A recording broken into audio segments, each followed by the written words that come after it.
So we've been kind of kicking off this 101 series, I guess, with the BAS. So I'm going to give a little bit of a presentation on, everybody hears the term EAA now. A couple years ago, I'd never really heard this term before, but it's electronically assisted astronomy. And I first heard it literally during COVID. In the very beginning, the Reflector magazine, there was an article in there that there was a club that was starting to project things where you didn't have to be in enclosed spaces. It was outside, and they were putting it on projection screens, and it was kind of a fascinating thing. It just clicked everything in my brain on that, and my wife will attest, all of a sudden things started showing up at the house, and I started building this little telescope setup. And this is actually myself with Bobby, and you can tell this is actually during COVID. Bobby's wearing his mask. But I bought a big screen, and it was just turned into this, and all of a sudden, the club, other people had kind of been doing it too, and now it's really becoming this thing. And so this isn't a real deep dive into it per se, it's just an introduction. So, hopefully after this, you at least generally understand what when you hear the words EAA, what that kind of refers to. So, but basically, it's just the use of a camera instead of an eyepiece for observational astronomy. So when you really think about it, you're just taking an image and projecting it up on a screen, and usually it's through an accumulation of astrophotos. And just to kind of give you a little bit of a screen here, this is my setup here. I don't quite have the crowd as you can see this gentleman here that you all know with Ralph.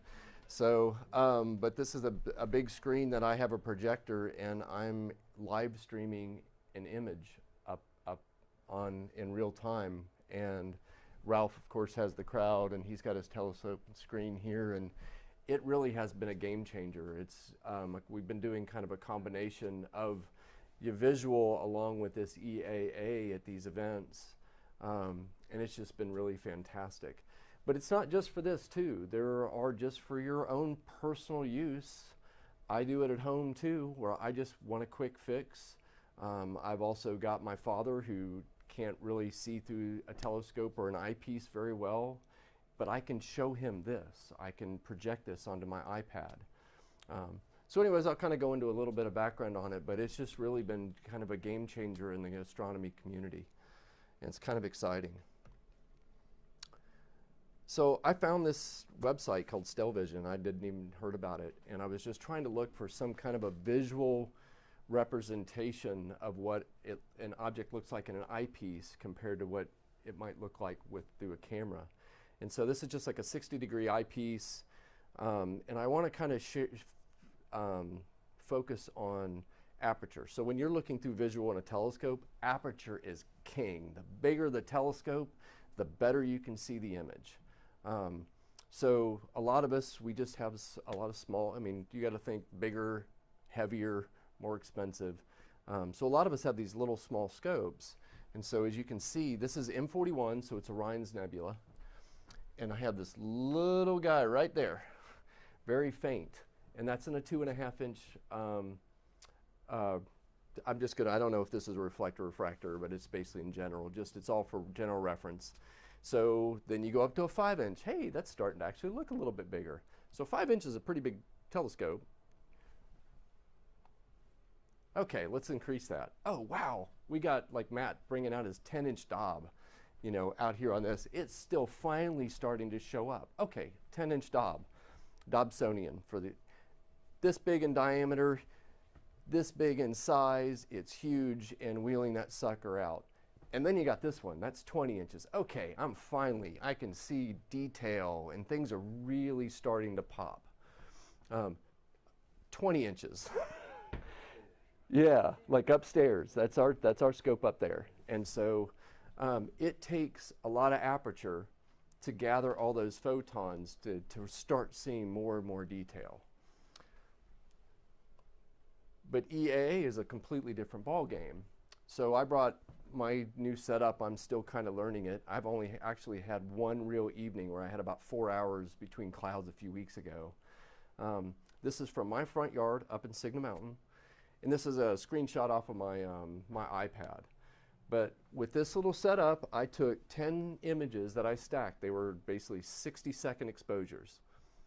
And in reality, this is actually could have just been a single one. The more you stack on top of each other, the less noise and the cleaner it looks.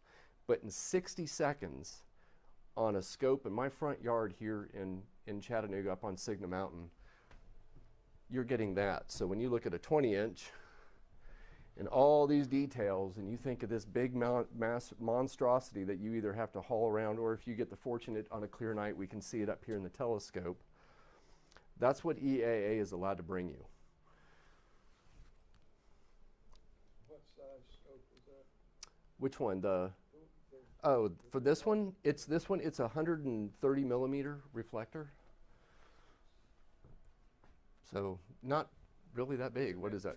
Yeah, that scope there. Yep. And afterwards, I can kind of share a little bit more detail about it and stuff for that. But so I just thought I wanted to see what, you know, Hubble's image of M42, and it's pretty big field of view. But that's Hubble's M42, and that's zoomed in on what I took in literally a 60-second exposure. So really cool. So just to kind of, the color is not quite there with the processing, but that's a lot of detail for just 60 seconds. Or if stacked, this is actually 10 minutes. So it's not the astrophotography that we do. There is a lot more that we can do with that in post-processing or whatever. This is literally just a picture coming to my iPad, a couple little gain settings. I can kind of move a couple sliders just so it doesn't get too bright, just a contrast, and that's it. Nothing else, with just a color camera. Okay, so just basics. What do you need? In reality, you need a telescope. Yep. You need some kind of a camera. And there's a whole slew of different cameras you could go. I'm not going to go into it, but you know, those are your two basics right there. You do need some kind of a tracking mount in general. We're moving, stars move. If you try to focus on something for more than 20 or 30 seconds, the stars move, and you really, a tracking mount is kind of a necessity for it. Some kind of a computer or tablet or something, because you got to be able to control it, communicate with the camera, being able to project it and so forth onto your screen. And I kind of have this optional because technically a lot of the gadgets that are out there that will allow you to do this in a way, either you got your laptop that you could directly plug into it or your iPad or phone, but there's also other ways to project it on dedicated screens, or like I did. I actually had I have a 120-inch screen and a projector and put it up on that, which is pretty crazy. So yeah. Does that mess with your night vision or anyone's? It does. So I'll kind of set up off to the side so there's not, but it is. There's that trade-off. But if you're in the inner city where, you know, there's straight lines. Yeah, true. Yeah. So just to kind of like give you kind of an initial considerations for getting started, your field of view kind of drives everything. So if you need to know what your target is to really know what you're looking for. So the M42 that I'm showing here again, these are different field of views. So this is 2.4 degrees and 0.7 as far as what you're looking at. Your target makes a big difference. So are you looking for big nebulas like this where you need kind of more field of view to kind of see, or do you really need to zoom in? You've got a faint galaxy that's just really small and distant. You need to figure out that field of view or you're not going to see it. So what are your major targets of interest? You can either get certain scopes that you could use the focus on it, or you kind of pick something kind of in between that might be a general overall telescope. That's why I chose this one, because I can get some faint galaxies, I can get some pretty big nebula. It's kind of like I'm a balance for that. So of course you figured out your field of view based on the targets that you're interested in. So that's when you kind of go to the next step. So okay, telescope and camera are really your two primary combinations. They dictate your field of view. And that's kind of where you start. So for telescope considerations, you're all over the place. You got refractors and SCTs, the Schmidt-Cassegrains, or Newtonian reflectors, the big Dobsonians, or just a really good like long focal like camera lens. You have all these different options. They pretty much all work. You can take any telescope practically and turn it into an EAA setup. So you don't necessarily have to have a specific type. It might be already a telescope you already own, which is really fantastic. So I will say that so aperture is king for visual. It's not necessarily the case for EAA. Faster scope, so it's called a lower F number, means it gathers photons much quicker. A lower F number is kind of a benefit, so you can do shorter exposures. But in reality, any telescope, regardless of that focal ratio, really kind of works. So aperture is not as important. You don't need a big 20-inch telescope. You could have a little 4-inch or a 3-inch telescope and still get a great image. It just might mean a longer exposure. Lots of camera considerations, and I'm not going to go into a lot of details with this, but you've got little tiny chips, you got bigger chips. Basically it'll equate to a smaller or larger field of view, depending on mixing with your telescope. CCD cameras really aren't being used as much anymore. Most of our cameras that we're getting nowadays are CMOS.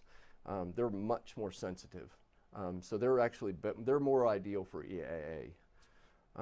Monochrome versus color.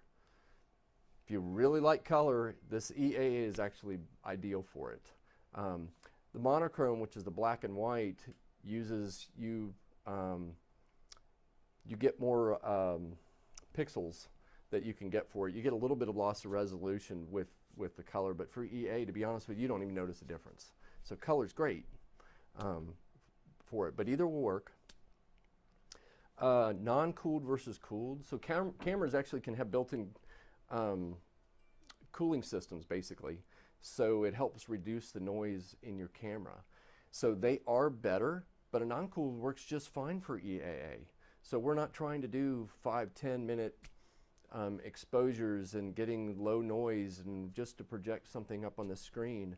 A simple non-cooled camera, it's a big difference in cost. So just a non-cooled camera works great. It just will have a little bit more noise than a cooled camera.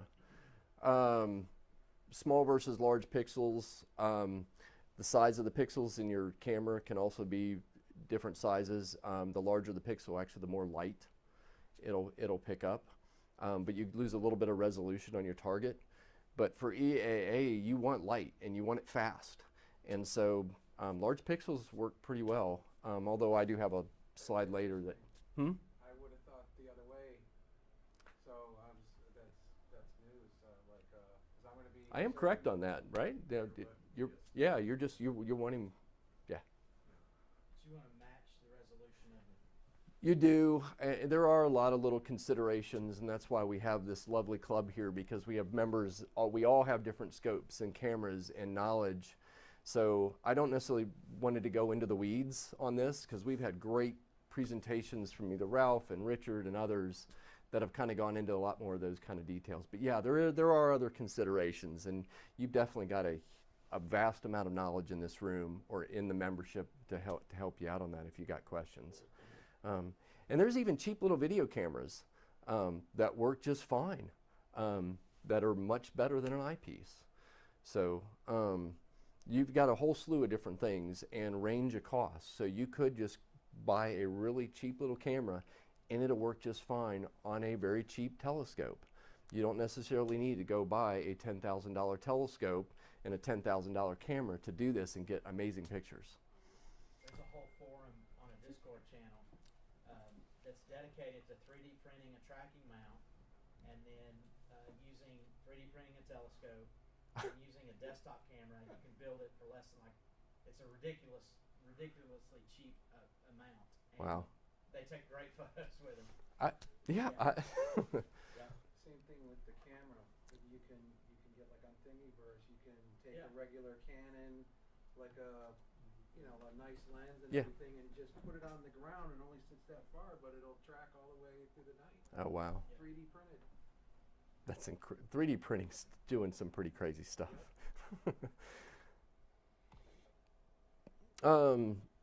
Just to kind of give an example here, this is off of Astronomy Tools. So if you're not familiar with this website, it's fantastic. You can do all sorts of stuff with it. In here, I just kind of have two examples. It didn't have my exact telescope there. This is 130 millimeter. This is the big brother, 150 millimeter, but you get the point. And there's two cameras that I chose on here. One's by ZWO, it's a 533. That's what I've used, and that's what the picture that Orion that I took earlier is with. And then there's the big brother to that camera called the 2600. And really what it is the difference between the two, the chips are bigger. All the specs are generally the same, but the 2600 gives a bigger chip, which will give you a wider field of view.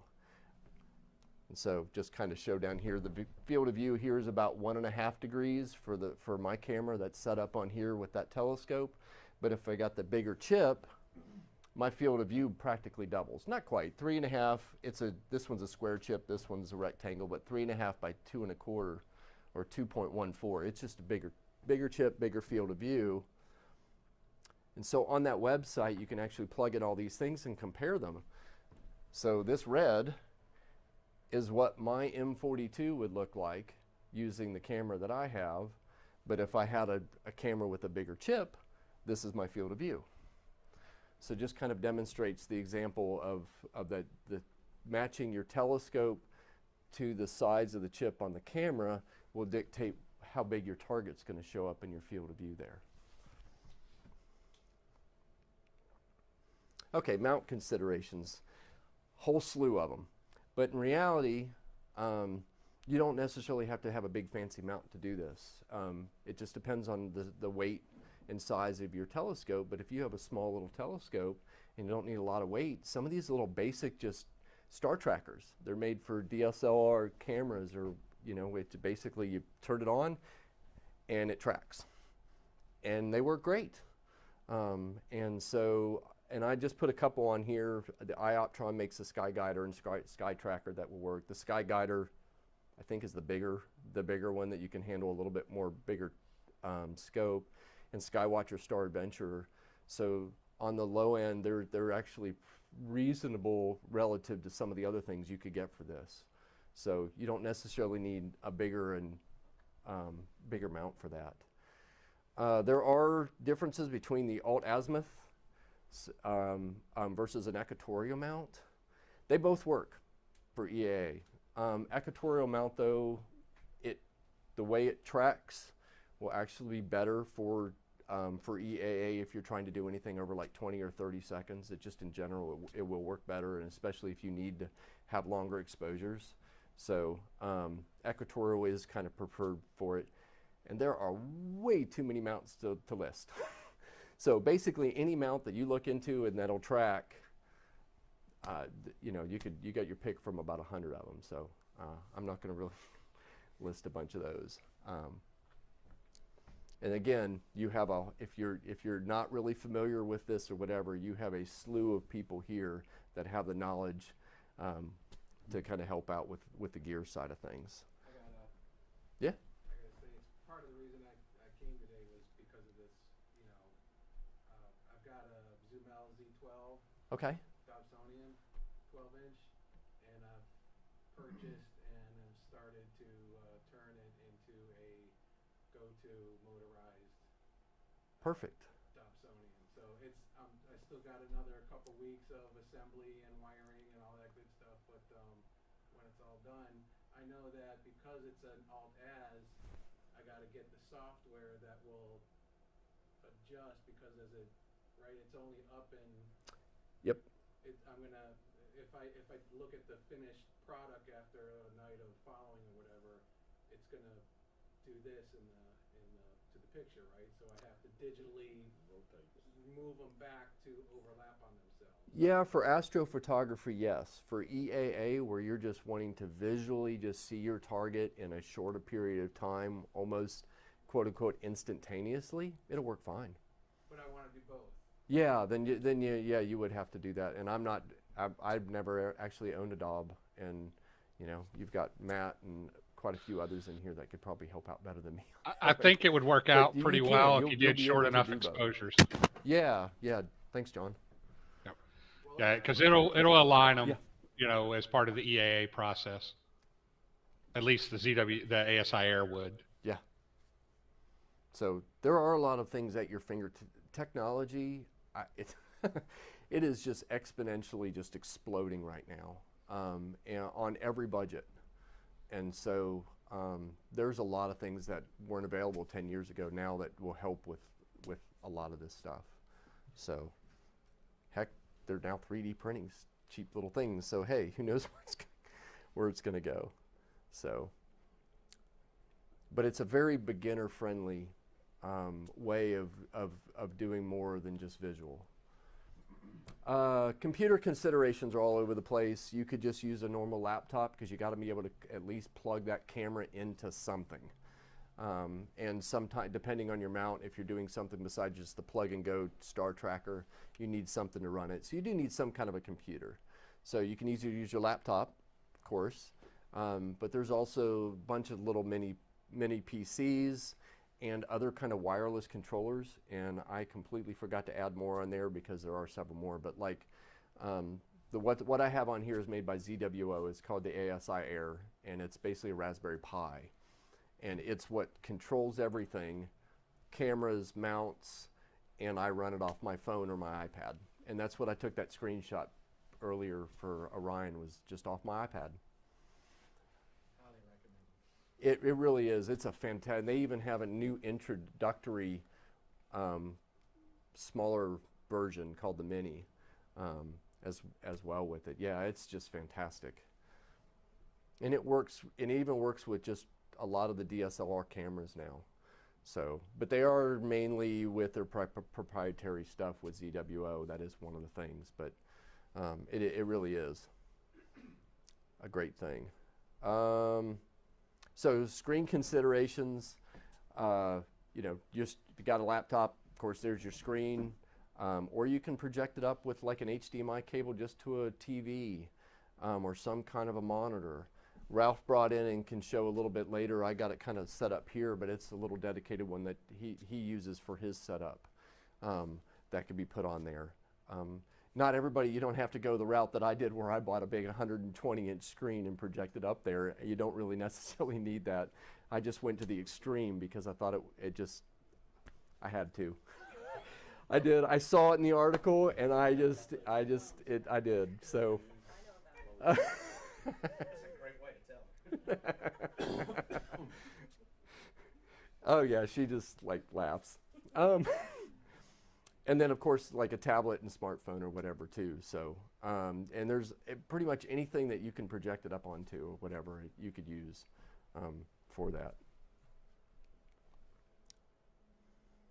And there are so many other little side things that you could get into the weeds as far as a lot of additional gear.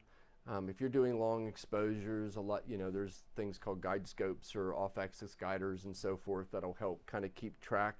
That'll help with tracking like a guide star, just so you stay focused on your target a little bit better. Different filters. So the lovely thing about EAA is you can do it anywhere, and a light polluted sky versus a dark sky, you can still do it. Where visually, if I'm downtown in Chattanooga, most of the things you're just visually just hindered. I mean, it's like going out on a bright night with the moon. It washes everything out. But with EAA, you can actually kind of use light pollution filters and stuff to kind of limit that a little bit. So you can use it there. There's narrowband filters that kind of focus only on like hydrogen alpha or oxygen and stuff that kind of help too if you've got certain nebula that you're really interested in that come in that wavelength. there's things called, you know, automatic focusers, and there's rotators, and there's all sorts of stuff that you could really get into that kind of more on the astrophotography side. And I did want to put this in here. I mean, in reality, you can just take a single image and it would still, like the one I did, maybe it was 10 of them that was stacked. And the biggest difference is you reduce the noise. The more images that you take and stack on top of each other, so the crisper the image is going to be. But a 30-second or 60-second image is still going to wows me. Every time that first image, you're like, wow. And then you just watch it every 30 or, in some even shorter exposures. Like Richard's gotten really good at those little 10-second or whatever one he does. He's got the settings and everything for it, but just watching it just add to it, and the detail that starts coming up in real time while you're standing there either watching it on my iPad or on a screen or projected up on a big screen and just watching it is just, it's really amazing. So just kind of a summary. I mean, really the big thing is determine your target. What are you interested in? Are you looking for something big or something small, something in between? Finding that Goldilocks if you want. That's kind of what I've tried to do here with my setup. It's not perfect for everything. It will catch most things, and that's really all I care about. And that really comes down to your telescope. So you want to pick that optimal telescope focal length and sensor of the size of the sensor, which is that and then also the F ratio if you want it kind of fast or not.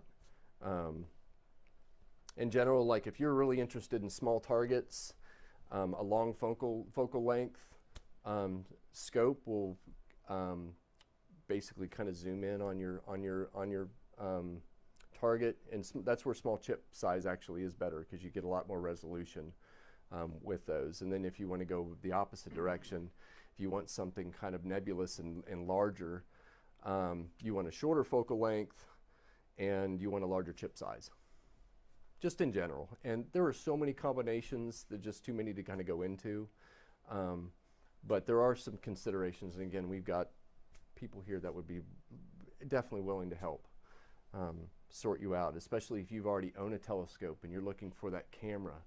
You know, so okay, you'll know what that focal ratio is or that focal length, and you know, we can help you find the right camera to do that. And they come in all shapes and sizes. So DSLRs to little tiny little, like I've got a couple on here I could share, you know, and so forth to get what you're looking for. So kind of as like a conclusion, in general, it's better than eyesight alone.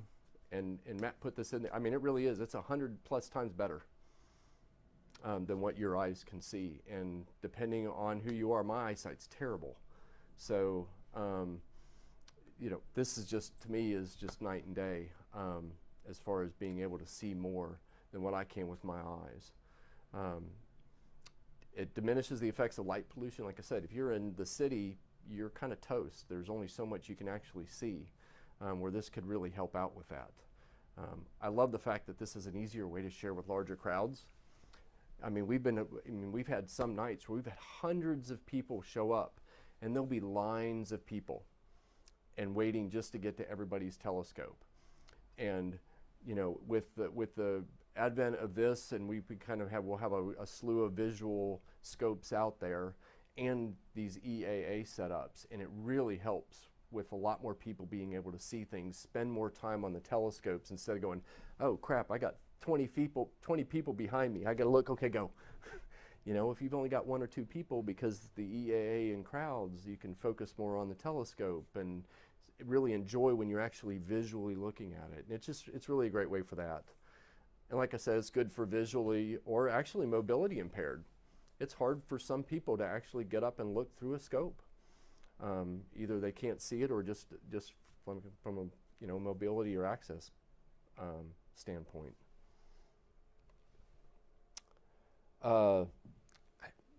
Really honestly, cheaper and smaller telescopes and cameras can be used. You don't need to have the big expensive setups that some of us do have for, like, you know, astrophotography to do this. Just about any kind of little setup, you can build a really cheap economic setup, a relatively cheap setup for this. The ability to live stream is really cool. You know, we're really looking as an organization with the BAS to try to do that more. Like we're trying to looking into that even from the solar side of things, but the astro side of things too.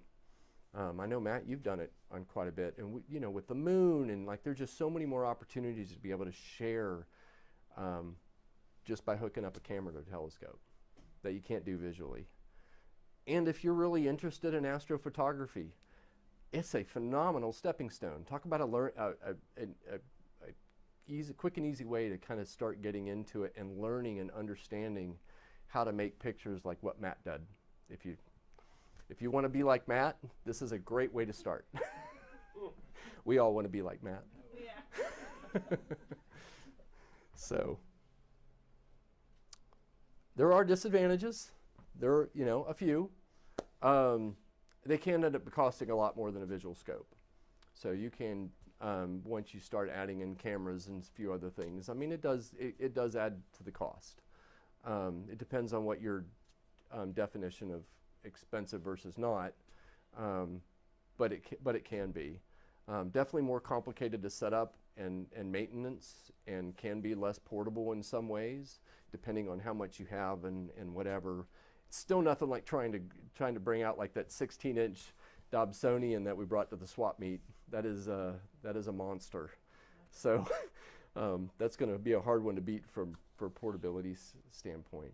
And I'll be honest, this is the most amazing. I'm obsessed with EAA. I'm just excited about it. I love astrophotography. There is absolutely nothing like looking at a faint fuzzy with your own eye. You know, Andromeda Galaxy, the first time I saw that, it just, yeah, it is a faint fuzzy, but you're visually actually seeing that. And you're just never going to beat that. I know it's hard to wow people sometimes at star parties with that, especially when they see images from Hubble and the James Webb or whatever, but I still, and really like looking at the moon on your own through an eyepiece, it's just, there's nothing like it. Yeah, the Andromeda's core is like a fuzzy football. Yeah, yeah. But you're visually looking at a real galaxy. You just can't beat that. And that's it. Yeah. So.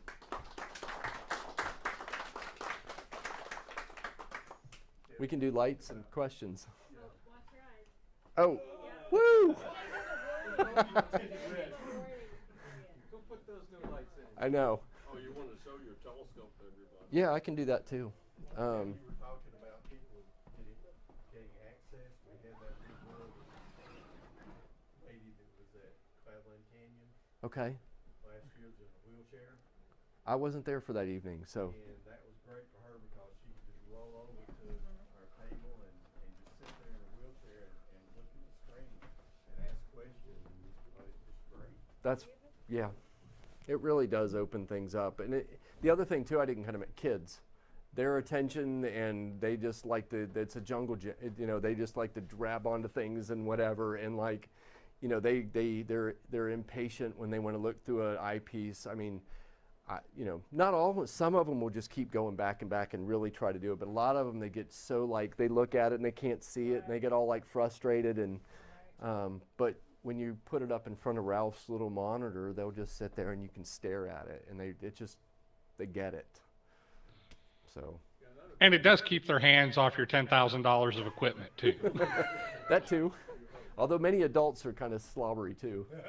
Another convenient thing is you can show them what to look at. What they're looking at Yeah, that's when true. they look through the telescope. Yeah. Show them what to look for, what, you know. So if this is my faint fuzzy, instead of actually, I can go, oh, well, here you have this little galaxy and this star cluster and this, you know. Look, you know, and you could even have a dummy or, you know, one just a very low detail photo showing, you know, Yeah. what it kind of look like Yeah. through the telescope. I sometimes even draw upstairs. I'll even draw a picture Okay, yeah, to show people what to look for, look at. yeah. It opens up like so many possibilities. One of the biggest impacts I've seen when I've done EAA at public events is slewing right to the object and then watching it develop right in front of them, that just impresses them, because you can say, yeah, it's going to get better. And, you know, over a few minutes, you see it just getting more and more detail as that EAA stacks in there. It's really cool. Yeah. It does make it feel like you didn't just Google it real quick and throw it up on your screen. Yeah, I mean, you do get that. I mean, you're actually seeing it pointed, and I mean, you do get a different feeling from it than just Googling. It'll stack instantly live? Yeah. ASI area. Yeah. Oh, with that, okay. SharpCap does it as well, I believe. So Yeah, I didn't go into all the there was just way too many for this talk. This was 101. But yeah, there's a lot of options out there nowadays, a lot of free ones. Software that will do that as well in real time, or is it just the camera has to have it? No, It's software. Yeah. So it doesn't have to be the ASI Air? No. No. In fact, ZWO has the ASI Studio that has the live stacking software that you can just download onto a Windows PC, connect it up to your camera, and bam. Yeah. So yeah, there's a lot of yeah. So you've got your telescope camera, and all it takes is a cable from the camera to your computer. That'll come with your camera, and the software will automatically take that and dump it right on there. So you don't need all the mini PCs and all the stuff that I've got kind of on this one to technically do that. And what about plate solving? Can't the same camera Yep. plate solve and then feed the image to you Yep. and track and all that? Yep. And that's what makes the ASI Air so attractive. It does all that. It does plate solving. It'll control your telescope, send it to where you want it to go. They've got that little mini. It is an amazing piece of And the software that comes with it, you can run off your phone, comes with it. So they've got a little mini one now for $199, and it runs everything. And so you get the software that'll do everything, plus the mini computer, and that's all you need. So, yeah. Clearly, he's not a shill for ZWO. Yeah, not everything is, but yeah. Does that match your Iron Man suit? Yeah, I know.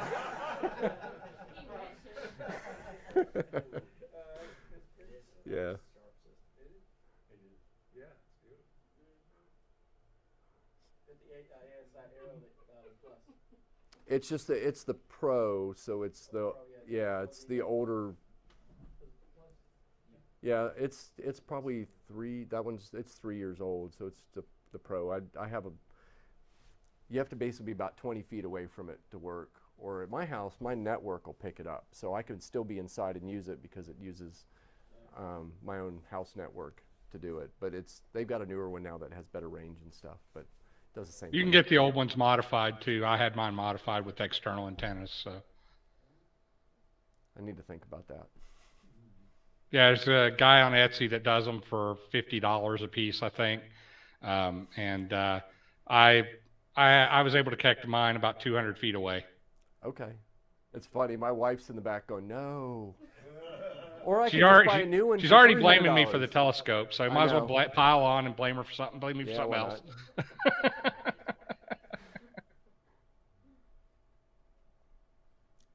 Yeah.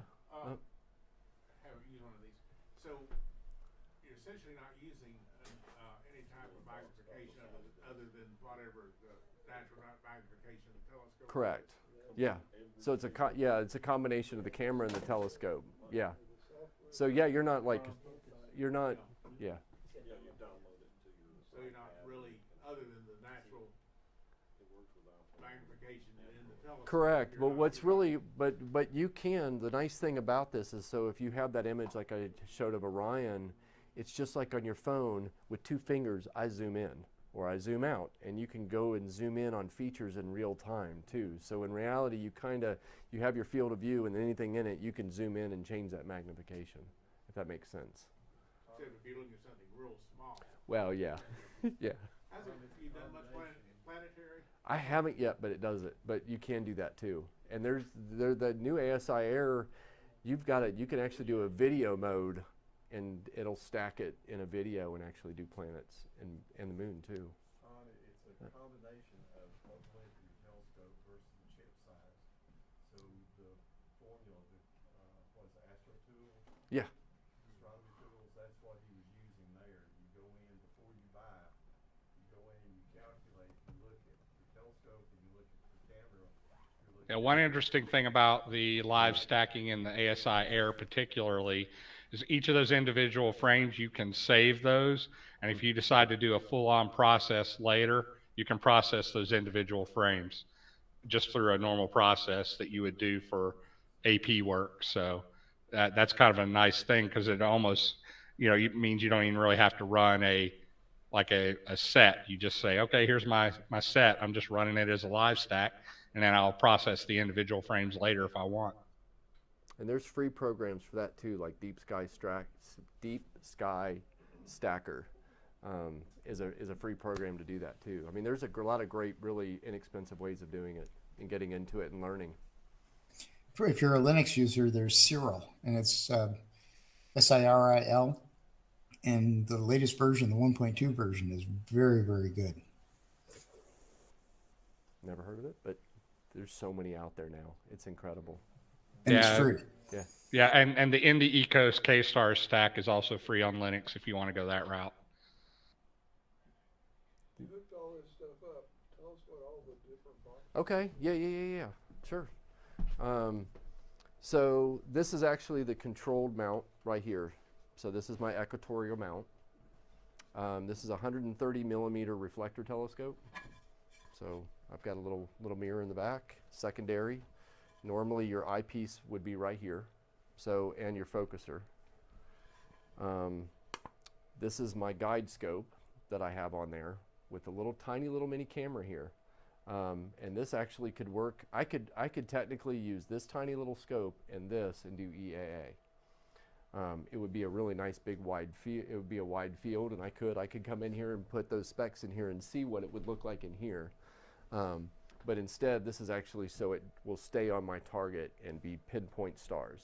So I could have this go for like 10 minutes and stay on the exact same target if I really wanted to. And then this is my main camera. And Kevin, not to interrupt. yeah, My no, bad. please. That guiding Oh. ability is dependent upon the mount.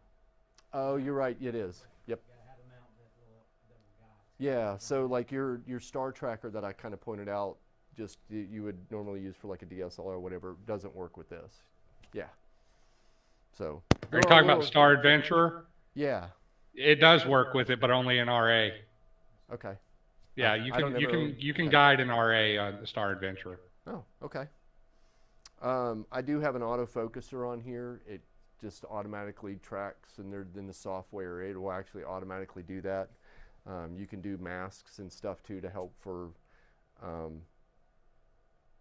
focusing and stuff too, but I have an automatic one attached to here. I have a filter drawer, so I can actually plug and play different filters or not use a filter. So if I'm in the middle of the city and I'm wanting light pollution, I can swap that out. If I'm interested in like a hydrogen alpha, like maybe the Horsehead Nebula or the Rosette, I've got one called the L Extreme that'll help bring that out a little bit more. This little guy here, so my cables are a little bit, this is that little computer called the ASI Air. So this is the Pro. There's a Plus version that's a little bit bigger that actually has an antenna on it. They now have a Mini that's even a little bit smaller than this. Richard has it, says it's great. Okay. But it really is. This is what the software on my iPad. I mean, I literally just run it off my either phone or iPad. And then I'll have a cable that's connected to my iPad that goes to the projector, what I do, and then it just mimics my screen on my iPad and projects it up. So. What is your focal length and chip size? The chip size, oh boy, what is it? It's just a 1 inch? I'd have to look, I really need to look that up. Wait. Say SPC. Yeah. So, that's right. This is the big brother to they didn't have it in the system for the 130. This is the next one up. So it's 335.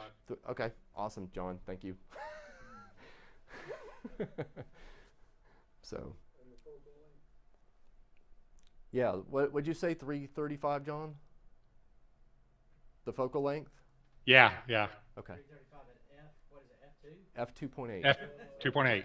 Yeah. That's hyperbolic. Cheating. Yeah. A hyperbolic. That's That's not your normal Newtonian. It's not. It's a definitely an upgraded version for that. But it makes it really fast. There's no focal reducer. It's flat out of the it's out of the box. F2.8. Yeah, it's got a built-in corrector too. Yeah. Oh yeah, yeah. If you got you on your iPhone or your iPad or whatever, Mhm. you got to, all that stuff you're doing, like you're doing a lot of exposures, you're going to be able to handle the memory. I mean, That comes down to your compute, yeah, and which camera you have. So, like, there are some chips that people have that are like they feel like they're this big, that are like 60 some megabytes, per frame. I told you wrong. It's 364. I was thinking of the Sharp Star 61. Oh, okay. That's 335. Sorry, guys.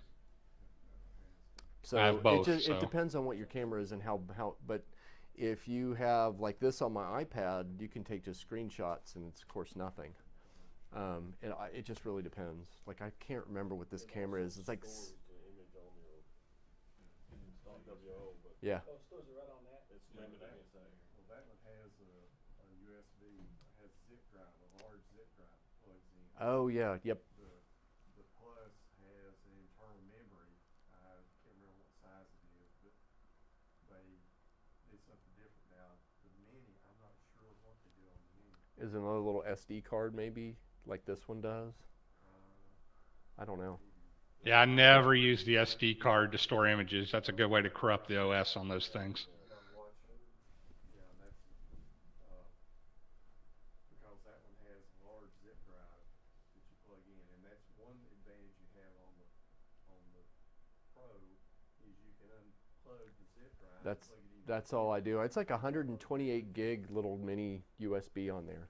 If you get the one with the antenna, the Plus, with the internal memory, now you have to take it and plug it into the computer with a cable, and then power it to download your image. But you can still plug in a USB thumb drive, just like you could. Use a thumb drive, yes, but if you have something plugged into the USB port that you normally would plug that into, if you're running all the other things off your USB, your mount and everything, you run out of USB ports. So you have nowhere to plug that in on the Pro. So you can get an SD card and put it in that, right? Yeah. You can take that SD and then put it on your what? Yeah, that's what's I got in here right now. This is this little guy. Right there. And you're using that. Huh? And, that's like a zip drive though. Yeah. There's an SD card. Oh, there is in there. I don't like John says I don't use that. You don't want to use that because that's Yep. got your program. And Yeah. corrupt that. So I just use it. And actually, this is 256 gigabyte, If you don't have it backed and up. that's all it is. And I'll just pull it out, put it in my computer, download it. No. Yeah, that's it where does the come Plus with would one. come in handy if you need that USB port because because like you said, you could run out of ports potentially. And the Plus has an It does come with the MMC. Okay. So it has different storage for its boot system, so you could save to the Plus without worrying about blowing up your OS. Or if you do that SD card, your OS can get blown up pretty easily. What program are you Try- I don't get it. It's You're saying I can put a card in there, but not to put an SD card. It's the only card. well, you're right. yeah, there is an SD card that runs the whole thing, and you can save it to it. But as John's saying, it's not ideal because it's So you have easily two congruent. SD cards. Well, I have one, but I have a little USB drive, so like a little flash drive. Oh, a flat. That's I didn't just understand. like this, just like your little flash that you store on. Yeah. Sorry. That you can get. Yep. And it comes with one actually. Oh, I got it for tomorrow. Yeah. Yeah, it is. Yeah. So with my Dobsonian, even though it's not motorized yet, Yep. it's got the push to. Yep. And I use an app that, I got the electronics from Romer Optics, they were called. Okay. And you know, it allowed me to look at my phone app that runs, and as I push it, you know, you could see where it's going in the sky, and you can say, hey, I want to go to M42, and it'll tell you, and you see the little circle, and you Okay. see the stars, you know, in the app. So I don't know if I could use something like that. You still can without a tracking mount. They have to be really short exposures, and you can't stack too many of them because you'll get star trails. Yeah, you'd probably have to do a delay between the images too, so you can nudge the scope a little bit, you know, when you need to, if you're not a tracking mount. So, but you could probably do it. It would be an interesting challenge. I'll say that. What I'm saying is that once it's motorized, right, and it's supposed to track, it's using that app that's on the phone, and I don't know if it'll, like, I know it integrates with Stellarium, but I don't know that something like the AS Air is gonna mesh with. It may not. It has certain mounts that you can. Camera. Yeah, you may not need that computer. All you have something, you know, your own computer instead. You just plug right into the phone. I mean, If your motor control has like LX200 capabilities as far as its emulation, the ASI Air could probably drive it, but I can't definitively say that. Right. Well, I'll be finding out short enough. So. I feel like you're on the cusp of visual, trying to bridge the gap in the EAA. I'm anxious to get, you know, it's time. That's all I need. But I have a big table, and it's just filled with wires right now, and circuit boards, and I've got all the motors to turn, you know, so that it works. I know that, but I also gotta do some woodworking on the mount to get the motors secured in there that move the drives and whatnot. There's a big gear for the side of it. So you didn't build the platform? Johnny, I'm using the straight up Z12, you know, it's designed for GSO, compatible. Yeah.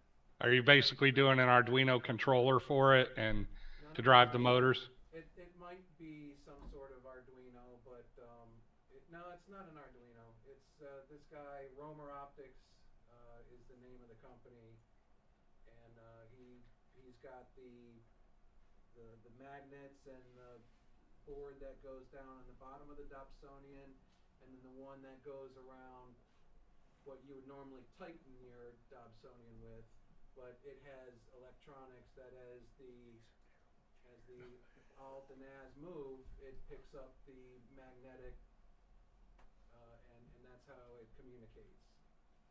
Did that make sense? If it can be driven by Sky Safari or some other off-the-shelf app, the ASI Air will probably drive the mount potentially, because it's going to probably be emulating an LX200 chipset or something like that for the control, hopefully. Yeah. Well, I've been in touch with the guy. I feel like I hit the lottery because everyone else said, over the couple past years that it's real hard to get answers, but I'm communicating with him daily, and I don't think he'd have a problem letting me know if that's something that is compatible. I already bought everything anyway, so what does he care?